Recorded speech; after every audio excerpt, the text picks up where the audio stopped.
అని ఒక 5 గంటలు ముందే పుట్టినరోజు శుభాకాంక్షలు. థ్యాంక్ యూ అండి, thank you very much.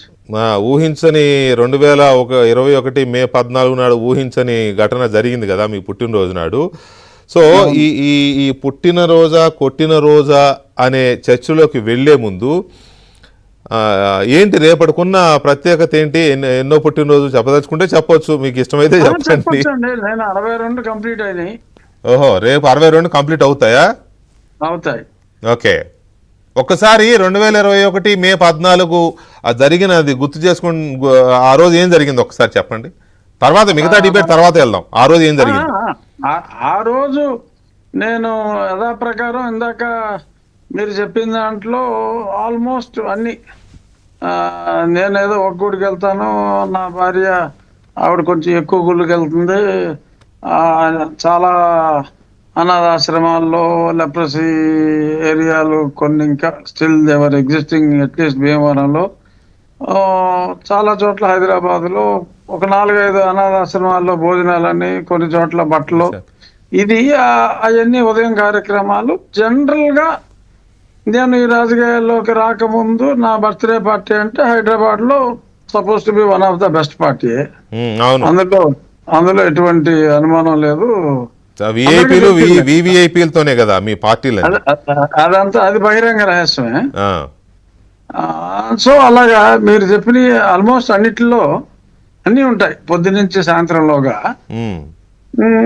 But ఇక్కడ ఏమైందంటే అలాగ బర్త్డేలు సెలబ్రేట్ చేసుకుంటున్న నాకు ఆ రోజు కూడా మరి చాలా మందిని ఇన్వైట్ చేసి, కరోనా అయినప్పటికీ కూడా, అంటే మామూలుగా అయితే 200 మంది ఉంటారు, ఆ రోజు ఒక 35 to 40కి రెస్ట్రిక్ట్ చేసుకుని, సో ఆ ఏర్పాట్లు అవి పర్యవేక్షిద్దామని కూర్చున్న మధ్యాహ్నం అరౌండ్ 2:30-3కి లంచ్ చేసి, మామూలుగా బయట లేకుండా ఇంట్లోనే హాల్లోనే ఈ ఏర్పాట్లన్నీ, తక్కువ మంది కాబట్టి. మొత్తానికి పుట్టినరోజు డ్రెస్ లోనే ఉన్నారు, కొత్త బట్టలు అంతా హడావుడి బోటు. డ్రెస్ వేయలే, డ్రెస్ సాయంత్రానికి వేస్తాం కదా. ఆ రోజు అయితే పంచాయతీ కట్టుకుని ఉన్నారుగా. ఆ రోజు మామూలుగా లింగిలో ఉన్నా అది, బట్ సాయంత్రం అయ్యేటప్పటికి ఏదో కొంచెం ఏదో కాస్త రంగు చొక్కా ఇంకోటం ఉండేది. నేను ఈవినింగ్ ఫంక్షన్ గురించి ఆలోచిస్తున్నాను, ఎవరెవరు ఖచ్చితంగా రావచ్చు, ఎందుకంటే కరోనా భయాలు చాలా ఎక్కువగా ఉన్నాయి. అవును.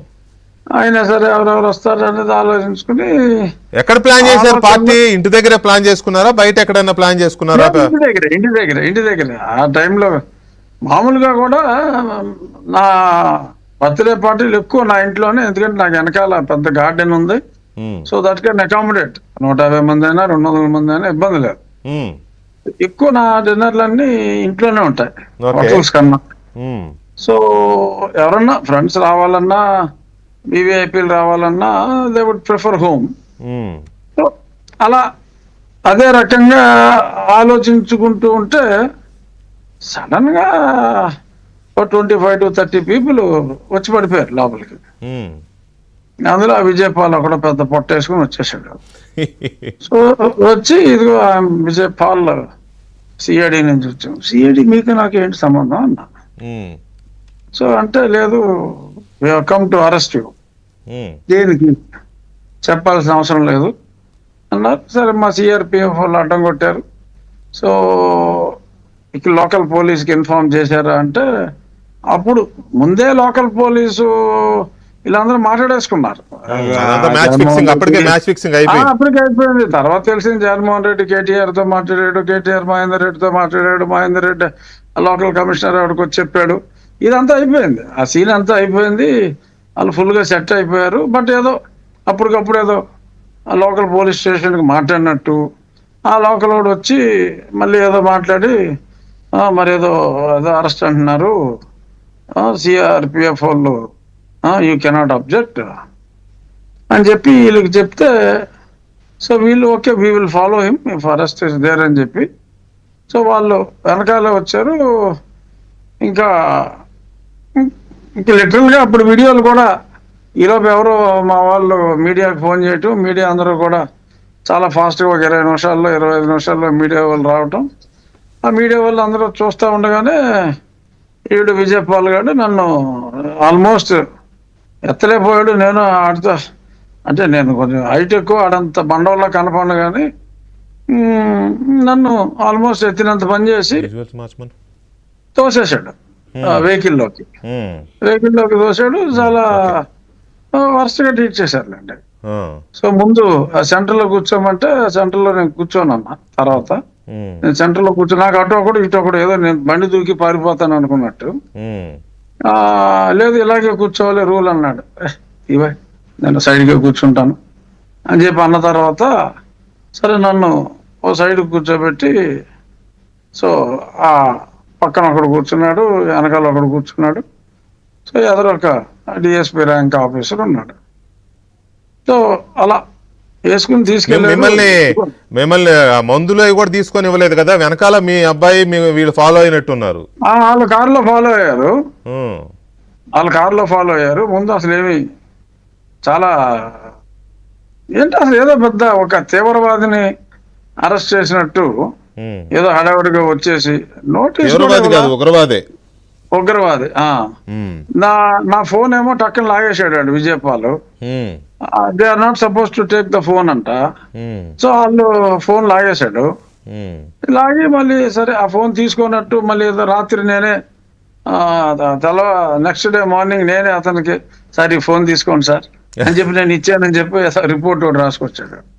సరే మొత్తం మీద తీసుకెళ్ళేటప్పుడు మళ్ళీ ఆ కనకదుర్గ వారధి అక్కడ కొంచెం దానికి ముందు అక్కడ ఒక గ్యాప్ ఇచ్చారు. గ్యాప్ ఇచ్చి ఎవరితో మాట్లాడుకున్నాడు ఓ 5 నిమిషాలు. తర్వాత నాకు తెలిసింది అది జగన్మోహన్ రెడ్డి ఇంటికి తీసుకెళ్లాలా లేకపోతే డైరెక్ట్ గా సిఐడి ఆఫీసు తీసుకెళ్లాలా అనేది ఏదో చర్చ మీమాంస అయ్యి తర్వాత మరి ఎందుకు అనుకున్నారు ఏంటో మళ్ళీ డైరెక్ట్ గా, ఎందుకంటే నాకు తర్వాత తెలిసింది ఏంటంటే జగన్మోహన్ రెడ్డి కళ్ళకు గంతలు కట్టి ఇంటికి తీసుకురమ్మన్నాడని. సో దానికి వెనకాల సిఆర్పిఎఫ్ వాళ్ళు ఉన్నారు, వాళ్ళు ఫాలో అయిపోతారు, వాళ్ళు మన వెనకాల ఫాలో అయ్యి ఎక్కడికి తీసుకెళ్ళామో తెలియకుండా వీ కాంట్ బ్లఫ్ అని చెప్పి అంటే, సరే మీకు ఎందుకు, మీరు చేయాలనుకున్న దేశశుద్ధి మేమే చేస్తాం కదా అని ఈయన ఆ పై ఆయనకు అభయం ఇచ్చి అక్కడ తీసుకెళ్ళి సరే ఇంకా జరిగిందంతా అందరికీ తెలిసిందే. సో ఇప్పటి వరకు మీరు చెప్పింది ఏంటంటే 2021 మే 14 అంటే రేపటి రోజున మీ పుట్టినరోజు నాడు మీరు మీ పుట్టినరోజు, ఎందుకంటే నా పుట్టినరోజులన్నీ లావిష్ గా ఉంటాయని జగన్మోహన్ రెడ్డికి తెలుసండి.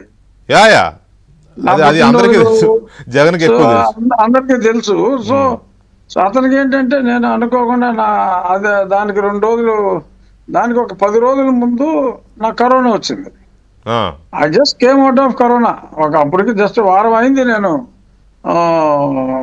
హాస్పిటల్ నుంచి వచ్చిన 2 రోజులకి మళ్ళీ ఆ కరోనా టెస్ట్ చేయించుకుంటే నాకు నెగిటివ్ వచ్చింది. ఓకే వచ్చింది కదా, దాన్ని ఉంది మనం పార్టీ చేసేసుకుందాంలే అని